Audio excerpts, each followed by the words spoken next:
46-year-old Abraham Simmons' body has been found after being reported missing. He left home on the 26th of May 2022 to make a vehicle payment, but never made it back home. The following day, his family reported him missing. At around 7:26 p.m. on the 28th of May, his body was found in an overgrown field along Gruta Street in Macon, Georgia. The authorities said that Abraham's body was found by a family member who was walking down the street and noticed his body in the clearing next to the overgrowth. That family member lives directly across the road from the field where his body was found.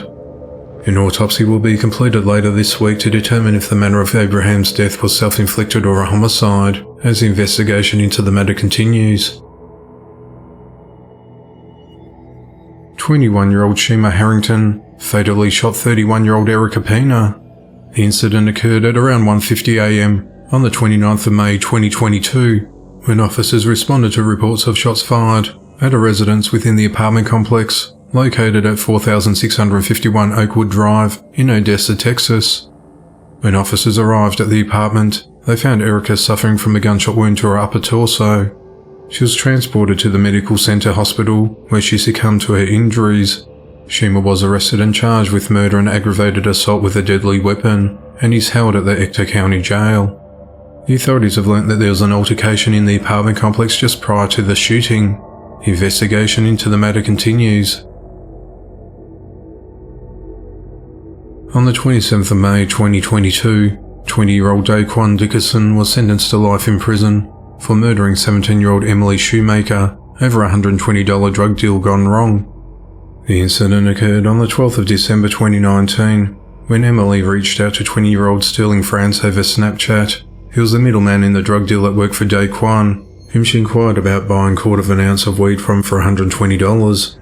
Sterling would make $20 on the deal, while Daquan, who supplied the weed, would keep $100.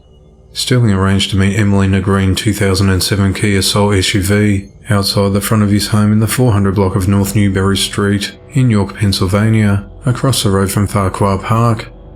Daquan parked his girlfriend's 2016 Nissan Altima in an alley behind Sterling's residence and handed the weed to Sterling. Sterling then approached and entered Emily's SUV on the front passenger side. Two adolescent males aged 16 and 17 were in the back. One of them grabbed Sterling in the chokehold, while the other held him down and stole the weed from him.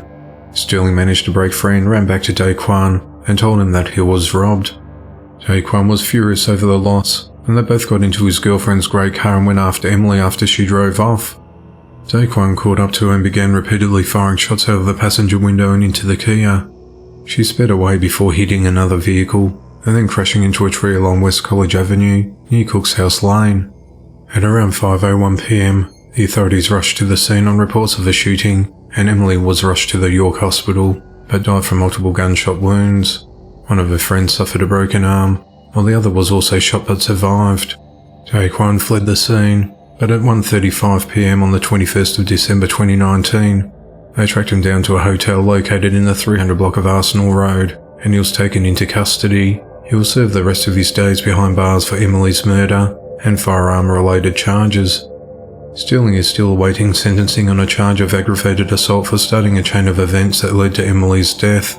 He faces up to 20 years in prison.